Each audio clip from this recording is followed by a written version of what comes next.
En fait, Solène et moi, on va vous proposer aujourd'hui une conférence à deux voix.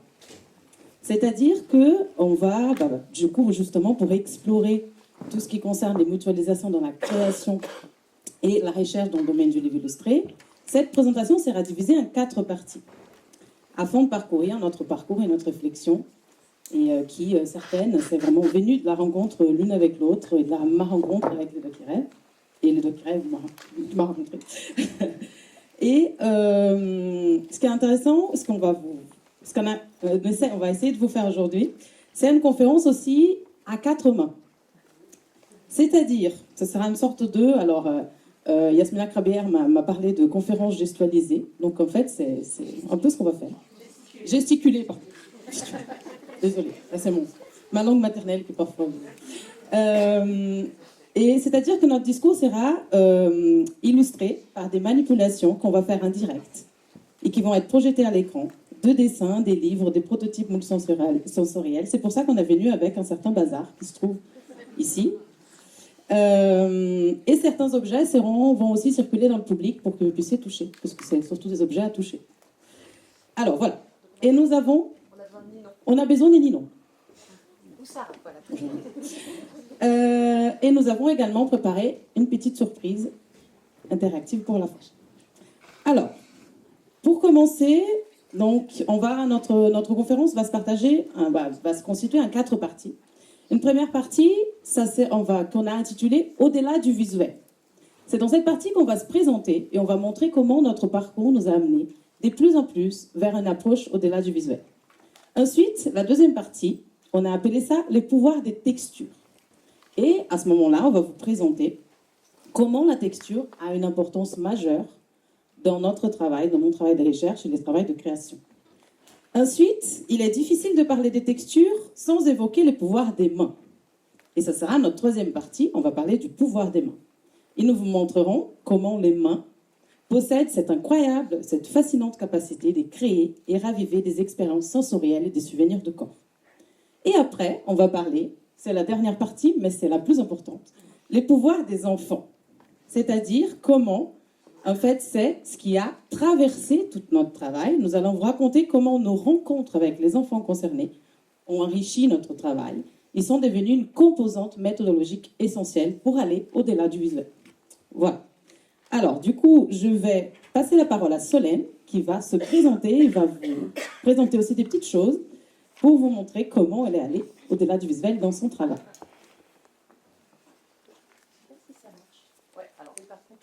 Bien que quelqu'un nous aide techniquement. Pardon, merci. Bonjour à tous. Donc je suis Solène Négrerie. Je suis designer tactile pour les doigts qui rêvent depuis 16 ans maintenant. Donc mon métier consiste à concevoir artistiquement et techniquement ces livres tactiles illustrés. Alors moi je m'occupe principalement des illustrations, mais aussi le lien entre le rapport texte-image. Voilà, quand je réfléchis à mon adaptation. Donc, c'est souvent des adaptations donc de livres qui existent dans le commerce, voilà, qui ont été conçus visuellement et qui sont aussi créés par d'autres que moi, auteurs et illustrateurs. Donc, Daniel va vous montrer un exemple. Alors, du coup, ce qu'on a prévu, ça ne marche pas. Ce qu'on a prévu, ça ne marche pas pour l'instant. Donc, du coup, on va montrer en vrai. Voilà, on va vous montrer. Et surtout, Sarah est là. Pour les personnes qui veulent toucher le livre, voilà, vous levez la main et elle vous apporte le livre. Donc là, vous avez un exemple. Donc c'est Quel radis dis donc, c'est un de nos derniers. Donc avec la version originale, donc qui décrit, tu peux m'en montrer. Voilà, un radis tiré par un papy, une mamie, une petite fille, un chat et une souris, et sa version tactile illustrée. Voilà, donc ça c'est le livre qu'on fait maintenant. Mais voilà, pour parler de toute l'évolution, il faut aussi parler des débuts. Et voilà, je voulais vous raconter un peu, moi, mes débuts. Je suis arrivée au Docker, je m'occupais principalement de la partie technique. C'est-à-dire qu'on recevait des maquettes qui étaient créées par d'autres. Et en fait, la partie technique, c'est-à-dire que c'est comment reproduire ces livres en série. Donc les rendre reproductibles. À l'époque, c'était le chantier d'insertion, les ateliers pour voir qui réalisaient, donc il fallait aussi s'adapter avec les moyens techniques. Donc tout était fait à la main, évidemment. Donc savoir quel type de papier on allait changer, ça peut être changer les matières par rapport à la matière d'origine. Là, l'herbe qu'on va toucher entre le livre de départ, les livres sont assez similaires, mais la maquette originale, c'était coller les brins un par un, donc il a fallu trouver des techniques. Donc vraiment au début, c'était le travail, je ne modifiais pas trop les illustrations que je recevais. Parce que en fait, je me posais pas tant de questions que ça, je pense. Et c'est venu en fait par le biais de rencontres, donc avec des professionnels et la recherche, qui m'ont parlé des enfants, la question de les représentations, de la surcharge cognitive, c'est tout ça. Donc j'ai été baignée à un moment là-dedans. Et avec Danielle, elle m'a demandé en fait quel livre avait été un peu un tournant dans mon processus créatif. Et donc je voulais parler des Wawa. Donc Danielle travaillait à ce moment-là au Doigt qui rêve. Donc elle avait un peu, elle va vous parler après de tous ses travaux de recherche et des recherches sur lesquelles elle travaillait. Et les Wawa, c'est un livre de Laure Constantin qui est, je ne sais pas si elle est là, qui est auteur et professionnel, et qui nous a apporté un livre qui présentait donc ces deux enfants qui ont peur des toilettes. Voilà, deux enfants déficients visuels qui ont peur des toilettes. Et là, dans les deux images, donc la maquette de Laure, on a les deux personnages et on a une rondelle en métal qui représente la cuvette des toilettes avec une grande tirette au-dessus qui est la chasse d'eau. Et là, en fait, en discutant avec Daniel, et puis après, je me suis autorisée, en fait, à proposer autre chose. Peut-être d'être dans quelque chose qui soit plus proche de la réalité de ces enfants, puisqu'on parlait du quotidien. Donc, avec un bâton, finalement, passer des toilettes qui étaient tout petits à un bâton qui était pas de taille normale, mais déjà plus gros. Voilà. Et Daniel va vous présenter après tous les travaux de recherche, mais ça a été un peu le début de ma pratique qui change. Voilà.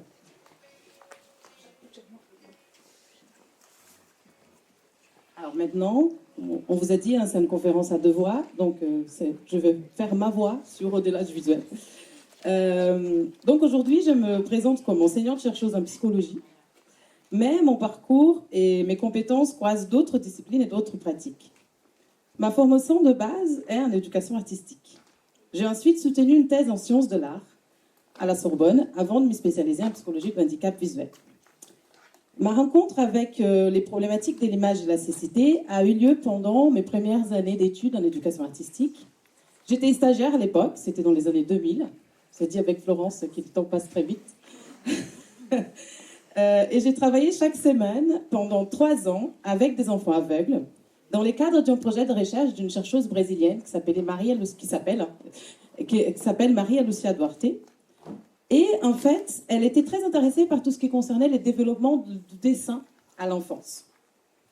Avec une méthode adaptée, en utilisant des matériaux comme la pâte à modeler et des cordons, l'objectif de notre travail était d'apprendre le dessin à des enfants aveugles.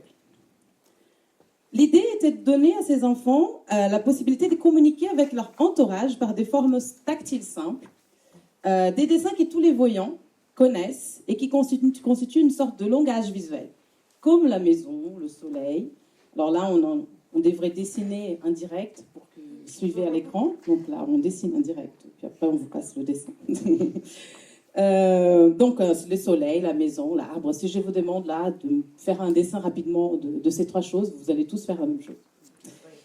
Alors, c'est un dessin, en fait, qui m'a ensuite amené à un changement total de perspective. Une jeune fille aveugle de 12 ans avait dessiné une rivière de manière totalement différente d'un enfant voyant. Elle avait représenté l'eau autour de sa taille, avec un cercle, et à l'intérieur du cercle, elle avait ajouté des tout petits ronds pour symboliser les cailloux sous ses pieds. Ces dessins étaient la représentation d'une empreinte du corps, une expérience sensorielle transformée en image. Mes recherches pour aller au-delà du visuel commencent ici. En 2010, j'ai collaboré pour la première fois avec Les Doigts qui rêvent. Nous avons fabriqué ensemble les jeux Tactionary, qui était un protocole d'observation, donc c'était un Pictionary adapté, un protocole d'observation pour observer donc, des enfants aveugles en temps de dessiner, qui a fait le sujet de ma thèse de doctorat. J'ai ensuite eu la chance de rejoindre cette équipe. J'ai travaillé pendant 2 ans, mais j'ai l'impression vraiment que ça a été beaucoup plus de temps. Et c'est qui m'a ouvert les portes d'un nouvel univers que je ne connaissais pas, l'illustration tactile pour les enfants. Ça m'a amené à me poser de nouvelles questions. Comment valoriser les représentations basées sur les touchés et l'expérience corporelle dans les illustrations? Mes recherches aujourd'hui sont orientées vers les illustrations plus incarnées et haptiques. On va vous parler de la notion d'haptique après. Mettons en avant d'autres modalités sensorielles comme les touchés et l'expérience du corps. Aujourd'hui, mon travail s'étend à un champ plus large, englobant non seulement l'accessibilité des contenus visuels par les touchés, mais aussi les développements d'approches multisensorielles dans divers domaines, tels de la culture, l'éducation et, plus actuellement, la compréhension des émotions. Dans cette démarche, je place les enfants et leur expérience au centre du processus. Pour cela, j'utilise notamment la méthodologie des design participatifs afin de co-créer des contenus adaptés à leurs besoins. Mais ça, c'est la partie la plus récente de l'histoire. Pour vous présenter les principaux enjeux liés à l'illustration tactile, j'aimerais tout d'abord vous présenter comment la recherche a mis en lumière les pouvoirs des textures. Donc on passe à notre deuxième partie. Et leur rôle essentiel dans la reconnaissance des illustrations tactiles par les enfants. Ah oui, ça, on a totalement improvisé un autre truc. Hein. Alors, donc, c'est moi qui va commencer par la partie pouvoir des textures et Solène va ensuite vous montrer comment dans les livres, les doigts qui rêvent explorent cette notion-là. Alors là, je vous invite à imaginer un enfant qui explore une image avec ses mains, un dessin, comme les dessins du lion qu'on aurait aimé. Ah ben voilà, un dessin du lion qui nous projetons en direct. Pour saisir, pour reconnaître ce dessin du lion, l'enfant va explorer chaque ligne, une par une, pour construire une représentation globale du lion. C'est un peu comme si on devait assembler un puzzle dans notre tête, mentalement, en devinant ce que les lignes représentent, bout par bout. Les chercheurs de mon laboratoire à Genève, dont Édouard Jonta et son équipe, ont montré que certaines techniques sont plus efficaces que d'autres pour la reconnaissance des objets dans les illustrations. Les enfants reconnaissent mieux les objets quand ils sont représentés avec le thermoforme, que Solène va vous montrer, et la texture, qu'avec le dessin. Alors, pourquoi? Là, je vous parle vraiment des aspects perceptifs liés vraiment au toucher, parce que l'effet de remplir les surfaces, ce qui est possible avec le thermoforme, évite une démarche de remplissage mental des zones délimitées par l'image. Par les lignes, pardon. Je donne un exemple là avec les pattes du lion dans le dessin, c'est-à-dire qu'on va toucher ces 2 lignes autour de cette patte, et il faut déduire qu'à l'intérieur, il a quelque chose, il a un volume. C'est un processus très visuel, donc, qui nécessite un apprentissage. Ces surfaces pleines sont encore mieux reconnues si on propose différentes textures pour discerner les différentes parties de l'image. Dans cet exemple du lion, la texture de la crinière et le but de la queue changent de la texture de son corps. Par contre, ce qu'on va voir, c'est que même avec cette illustration texturée, la reconnaissance de ces contenus, c'est encore très bas. C'est-à-dire qu'on ne va pas dépasser les 40%. Pourquoi? Parce que ces images sont souvent basées sur des conventions visuelles. Les voyants apprennent depuis qu'ils sont petits, ils voient des images des lions partout. Ils ne sont pas tout le temps en contact avec un lion, mais il y a beaucoup d'images dans leur entourage qui le font du coup, tous ces codes-là, le fait que les lions représentaient un profil pour représenter les principaux attributs figuratifs, mais un enfant aveugle n'a pas forcément cette même référence. C'est pourquoi il ne suffit pas simplement de colorier les illustrations visuelles avec des textures, en procédure que j'appelle coloriage texturé. Il faut aller plus loin et explorer tout le potentiel sensoriel de la texture. Et c'est là que je passe la parole à Solène pour qu'elle vous montre comment les doigts qui rêvent explorent ce potentiel sensoriel de la texture. Alors, j'ai amené plein de livres et je vais vous en présenter certains. Voilà, pour vous parler en fait des choix de matière, pourquoi je les ai faits et qu'est-ce que j'ai voulu transmettre comme information. Donc, je commence par le bébé lézard. Voilà.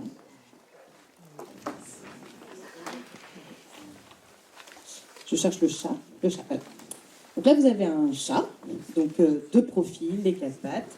Et j'ai choisi donc la fourrure.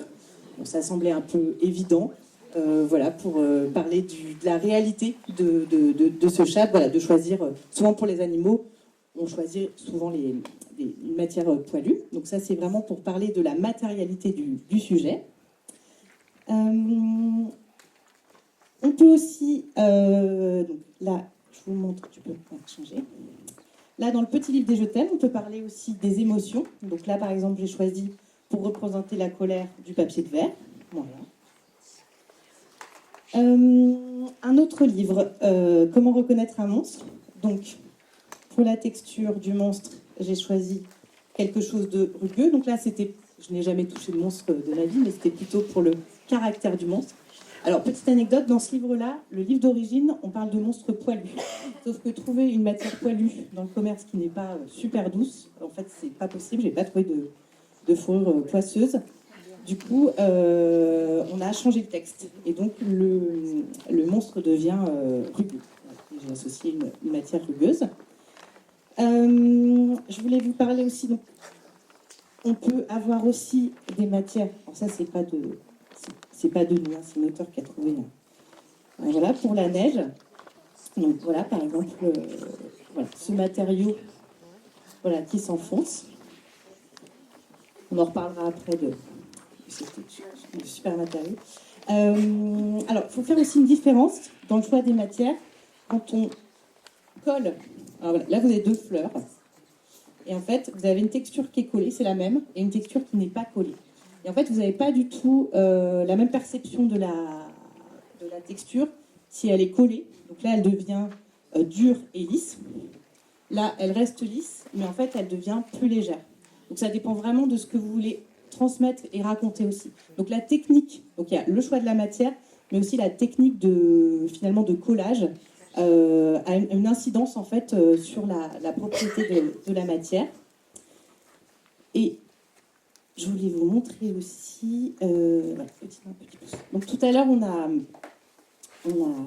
parlé du chat, le bébé lézard, fourrure, matière collée. Et là on propose un autre chat, toujours fourrure, mais cette fois-ci la queue se soulève, elle n'est pas collée. Et en fait, le fait d'associer une matière et une manipulation, ça vous donne encore plus d'informations. Et peut-être qu'à ce moment-là, on est moins sur la forme, comme un peu avec la fleur, où en fait, le fait que le matériau soit collé, on va toucher, mais on va avoir très rapidement envie de faire le tour. Mais là, il se passe quelque chose d'autre, en fait. On a envie, en fait, par ce geste. Et moi, comme je l'ai pensé, c'était pour transmettre une autre information. Et je vais repasser le micro à Daniel pour qu'elle je vous explique tout ça. Alors, en quelque sorte, dans ce que Solène vous a présenté, elle vous a amené. Il y a la question de la texture qui est mise à plat, mais il y a certaines choses qu'elle vous a présentées qui nous amènent au pouvoir des mains. C'est de ça que je voulais vous parler maintenant. Si je vous demande, faire un petit exercice rapide, de chercher vos clés dans votre poche ou dans votre sac, sans utiliser la vue. Pour cette activité que vous faites au quotidien, vous utilisez un instrument perceptif très très puissant, qui est votre main. Plus précisément, vous utilisez votre perception haptique, appelée aussi toucher active. Il s'agit d'un ensemble formé par votre perception cutanée, c'est-à-dire ce que vous sentez, la sensibilité dans votre peau, avec les mouvements d'exploration de votre main, de votre bras. Les recherches ont montré que les touchés est excellent pour percevoir les propriétés matérielles d'un objet, comme sa texture ou sa dureté. Mais il est moins performant pour explorer la forme globale d'un objet. Par exemple, Liederman et Klatsky ont identifié des mouvements spécifiques de la main qui permettent de capter de façon optimale certaines propriétés des objets, comme par exemple frotter une surface pour la texture, faire une pression, exercer une certaine pression pour la dureté, pour savoir si c'est mou ou si c'est dur. Et il y a aussi cette autre procédure qui c'est la suivi de contour pour la connaissance précise de la forme. En quelques secondes, les recherches ont montré que l'être humain est capable de reconnaître différents objets, comme je vous ai demandé dans l'exercice de la clé, simplement en manipulant avec ses mains. Revenons maintenant à cet exercice de la clé. Si je vous demande de parcourir la surface de la clé et la forme de la clé pour la reconnaître, vous allez prendre beaucoup de temps. Pour appliquer ces informations autour de la perception haptique au domaine d'illustration, en 2015, j'avais proposé, quand j'ai travaillé au Doc Rêve, 2 modèles qui comparent 2 types d'illustrations. Les illustrations visuelles mises en relief, donc vous avez compris, ça correspond au lion que je vous ai montré au départ, et les illustrations haptiques, qui sont des illustrations qui engagent les actions de la main et du corps du lecteur, qui a un lien très fort avec l'approche de la cognition incarnée présentée par Florence. Les premiers types d'illustrations reposent sur des conventions visuelles et sur les aspects formels des objets. Ce qui est utile pour apprendre les codes de la représentation 2D. Ces codes sont essentiels pour les enfants aveugles parce qu'ensuite, ils vont être confrontés à tout type de dessin dans les DER, par exemple, à l'école. Cependant, cet apprentissage, là on parle d'album illustré, d'album jeunesse, et cet apprentissage peut rendre la lecture des albums jeunesse plus complexe. Et l'objectif d'un album jeunesse est avant tout de procurer du plaisir et susciter l'intérêt par la lecture, comme Nathalie vous a très bien présenté. Examinons maintenant cet autre modèle, illustration engageant des simulations du corps et de la main du lecteur. Alors, ça revient un petit peu au modèle que vous a présenté, par exemple, Solène pour la neige, les doigts qui marchent sur la neige, ou la question de la queue du chat. C'est un modèle qui est accessible au toucher et aussi plus inclusive parce qu'il se base sur des actions quotidiennes pertinentes à tous les enfants, qu'ils soient aveugles ou voyants. Solène va vous présenter maintenant comment le pouvoir des mains est mis en avant dans les créations des Doc Rêve. Alors, là, Danielle, elle vous a présenté tout ce que moi, ce que ça m'a inspiré, en fait, de l'apport de la recherche. Et je vais essayer de vous montrer comment, alors pas sur tous les livres et pas sur toutes les pages, mais voilà, comment tout ça m'a inspiré et comment j'ai essayé de le retrouver dans les livres. Alors, je vais commencer par... on va prendre Amandine. Donc, tout à l'heure, Nathalie l'a présenté, c'est le premier livre des doigts qui rêvent. Et Philippe, qui était... Voilà, l'avait déjà illustré. Par exemple, voilà, vous avez une page, c'est l'aire de jeu. Voilà, Amandine part à l'aire de jeu. Et en fait, les images ne sont pas figées, c'est pas juste des formes. Par exemple, on peut bouger la balancière. La tourniquet, il tourne. Si on monte par l'échelle, on peut glisser le long de la glissière du toboggan. Voilà. Donc, il avait déjà vraiment associé l'illustration et cette manipulation, cette simulation qui engage le corps. Après, je voulais vous parler de Monstre. Alors, je sais qu'il est dans les mains d'Anne, je vais le reprendre. Non, il n'y a pas de souci. Dans Monstre, je vous ai parlé tout à l'heure de la peau.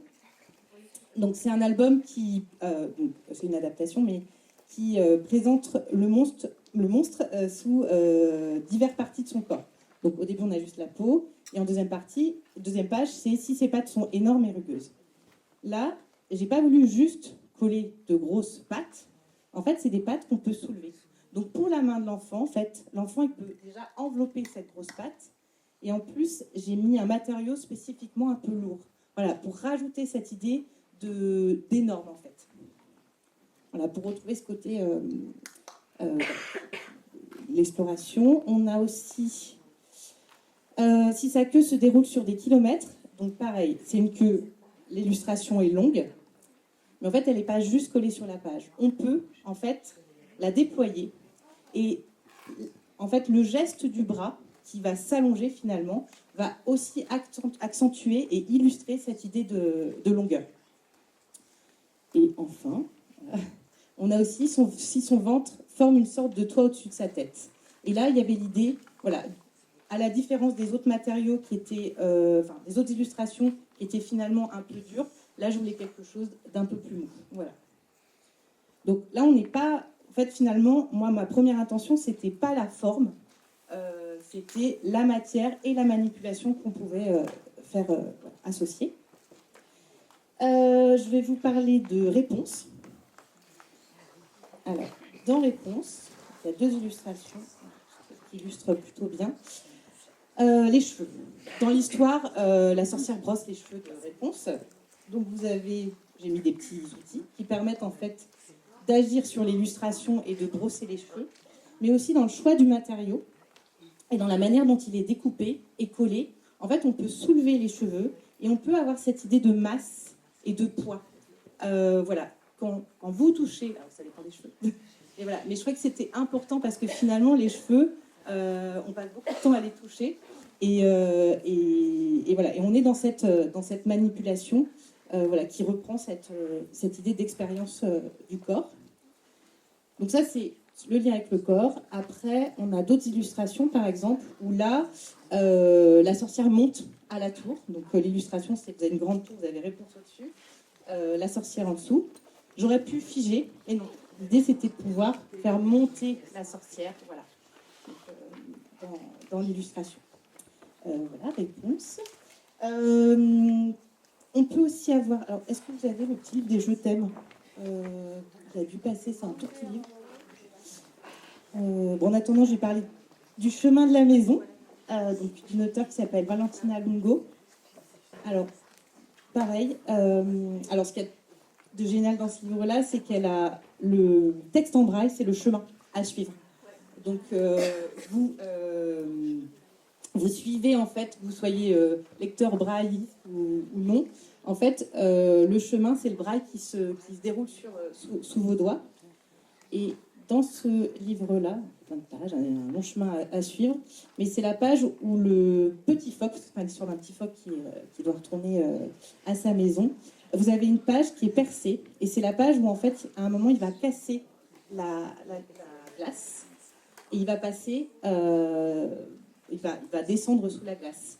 Et pour illustrer ça, elle a en fait créé un trou dans la page avec, c'est un morceau de plastique en fait qui est fendu, et on peut vraiment, avec ses doigts, passer à travers et donner cette sensation du corps qui traverse quelque chose. Le petit livre des je t'aime, par exemple, c'était l'idée de comment illustrer le partage. Donc, les pages d'avant, vous avez à chaque fois un petit cœur qui est entier et qui est associé à une matière pour parler des émotions.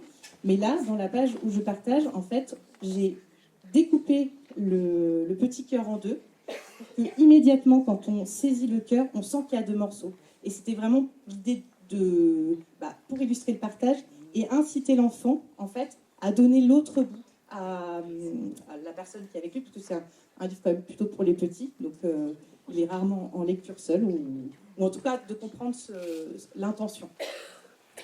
Donc c'est vrai qu'on peut retrouver cette manipulation dans plein de types d'illustrations, et pour illustrer en fait plein de choses. Ça peut être une émotion, ça peut être un geste du quotidien. Et donc pour finir, voilà, c'est notre livre avec Daniel. Voilà, La chasse à l'ours. Donc c'est une adaptation. Je pense que pour certains vous connaissez l'original. Donc qui est l'histoire, c'est alors le texte dit nous allons à la chasse à l'ours, alors que le livre d'origine montre une famille qui se déplace. Et du coup, dans cette adaptation, voilà, le lecteur, l'enfant d'illustration, peut en fait déplacer le petit... c'est une petite paille qui se déplace le long d'un cordon et traverser en fait tous les environnements. Donc, la prairie, la rivière, la boue, la montagne. Et là, c'est vraiment des illustrations qui ont été pensées pour cette simulation.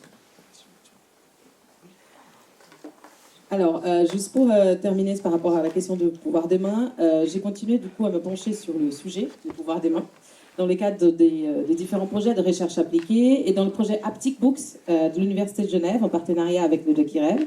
Nous avons étudié un type de gestuelle qui a très bien fonctionné lors des tests, donc ça fait écho à ce que vous a dit Florence dans sa conférence. C'est la gestuelle des doigts qui marchent. Donc je vous invite à faire l'expérience. Prenez votre doigt index et majeur, comme si c'était deux petites jambes, comme les petites comptines à l'enfance. Et je vais vous demander de faire des actions comme monter les escaliers ou faire de la balançoire.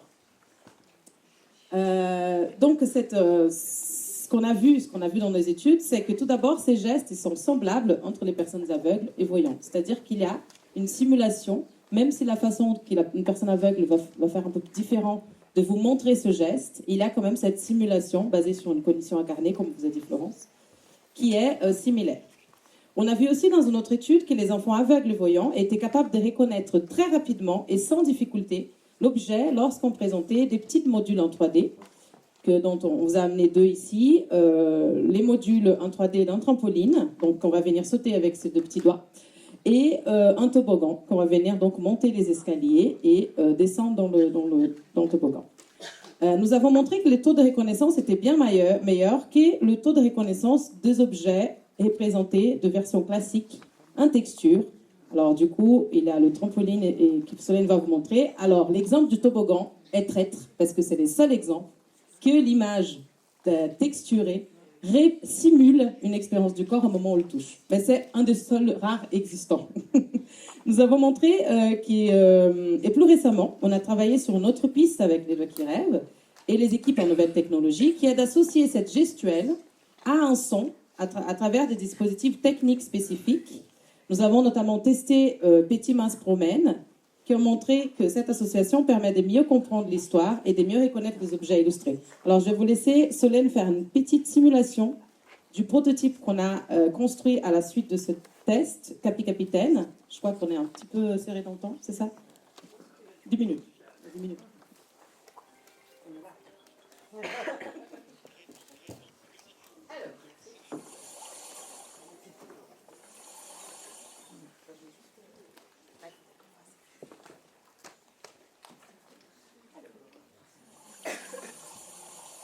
Mettre un peu plus fort. Ouais, merci. Donc Capitaine, c'est vraiment un livre... Notre livre le plus multimodal. Donc là, vous avez du tactile, du sonore, mais c'est du sonore pas, on appuie sur un bouton et on a retour, c'est vraiment... ça reprend en fait tout le travail de recherche là, sur les doigts de Daniel. Alors, là, vous avez une page, vous avez une fenêtre. Et quand j'ouvre les battants de la fenêtre,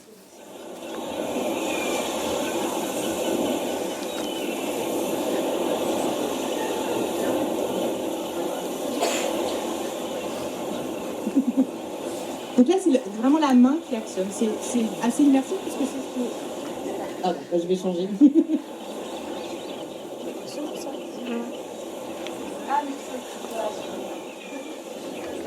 Pardon. Là, vous avez la page avec des flaques d'eau. Donc, en fait, quand vous sautez dans la...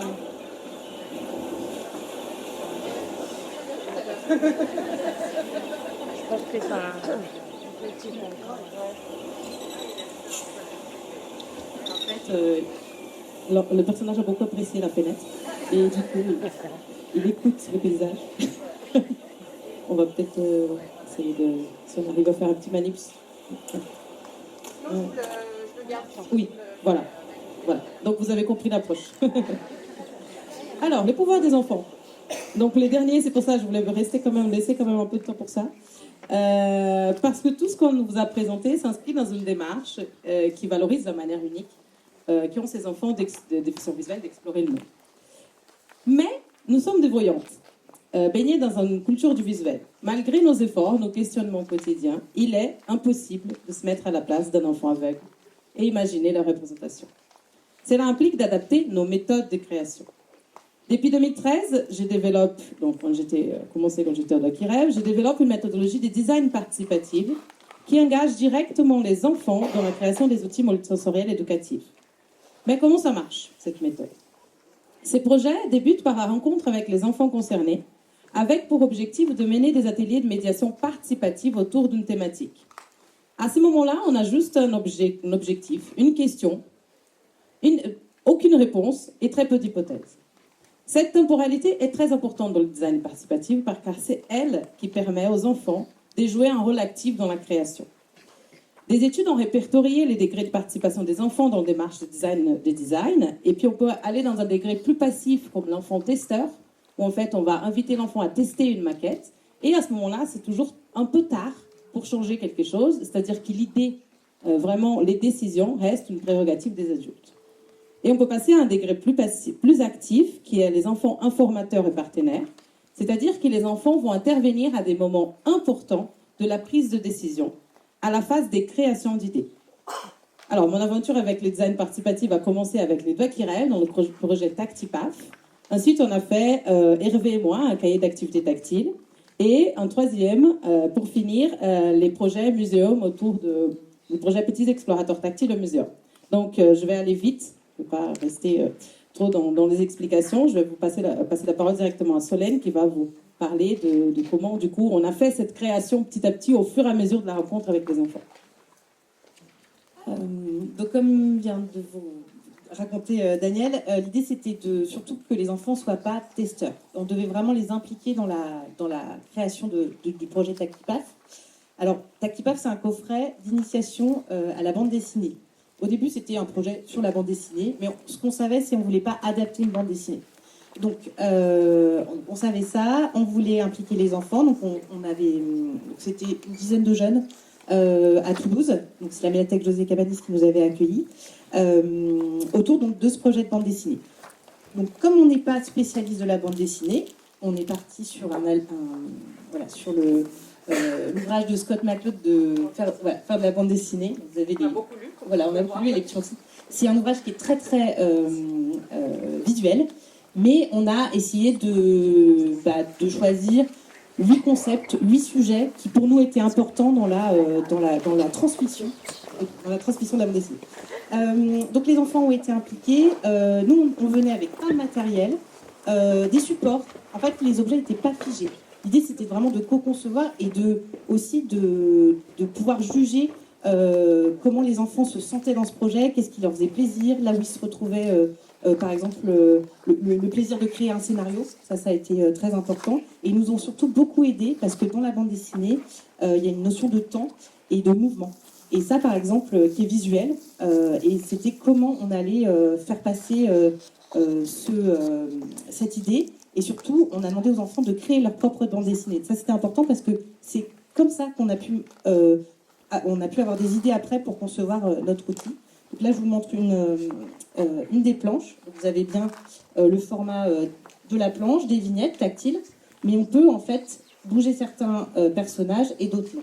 Et on a fait le choix aussi de ne pas tout illustrer. Donc ça veut dire que chaque personnage, là c'est Lucky Luke et Emma Dalton, une matière par personnage, ou une matière et un élément. Ça c'est vraiment les ateliers avec les enfants qui nous ont transmis ça. Et on a testé aussi des choses qui étaient par exemple celle de l'idée du cadrage. Voilà. Et il y a plein d'autres choses dans ce coffret, on ne va pas avoir le temps d'en parler, mais il est en démonstration, j'ai vu tout à l'heure, donc si vous avez plus de questions, on va vous en parler. Mais là vraiment, l'enfant était concepteur. Après on a eu le projet Les Petits Explorateurs Tactiles. Donc là j'ai travaillé avec Daniel et Florence. L'idée de départ, donc là Daniel, tu avais plus avancé dans ton idée de méthodologie de design participatif. Et les premiers ateliers, ça c'était génial, je le conseille à tous. Là c'était l'équipe plutôt adulte. Donc il y avait des chercheurs, designers, éducateurs, médiateurs, conservateurs de muséums. Et on s'est retrouvés et on a pensé comment on allait faire les ateliers ensemble. Donc ça c'était déjà très important. Quel type d'objet on voulait, mais en se disant peut-être que les ateliers vont nous montrer autre chose. Et puis, donc ça c'était les premiers ateliers. Et après sont arrivés les enfants. Et là on avait vraiment pensé nos ateliers pour que les enfants soient... donc, quand je dis concepteurs, c'est que par exemple ils ont eu le choix des objets qu'on allait illustrer représenter dans le livre, puisque ça parle de sciences naturelles et ça présente des disciplines à travers des objets, en géologie, en botanique. Ça a eu un impact sur le texte. En fait, après, on a travaillé avec un auteur jeunesse sur l'écriture de ce livre. Et en fait, on avait gardé les retours des enfants. Ça a eu un impact aussi sur la médiation qu'on a fait après, puisque le livre s'accompagne d'un guide de médiation. Donc vraiment, ces ateliers et ces interactions avec les enfants ont eu donc un impact sur l'ensemble de la création de l'album. 1 minute. Alors, on n'aura pas le temps, on aura juste le temps d'expliquer l'exercice qu'on va vous proposer. Alors, on vous propose pour la fin un petit exercice participatif. En fait, vers notre local là-bas d'atelier qu'on va faire avec Solène, vous allez pouvoir piocher une carte écrite en braille et un gros caractère, où il y aura une petite phrase qu'on a appelée oracle.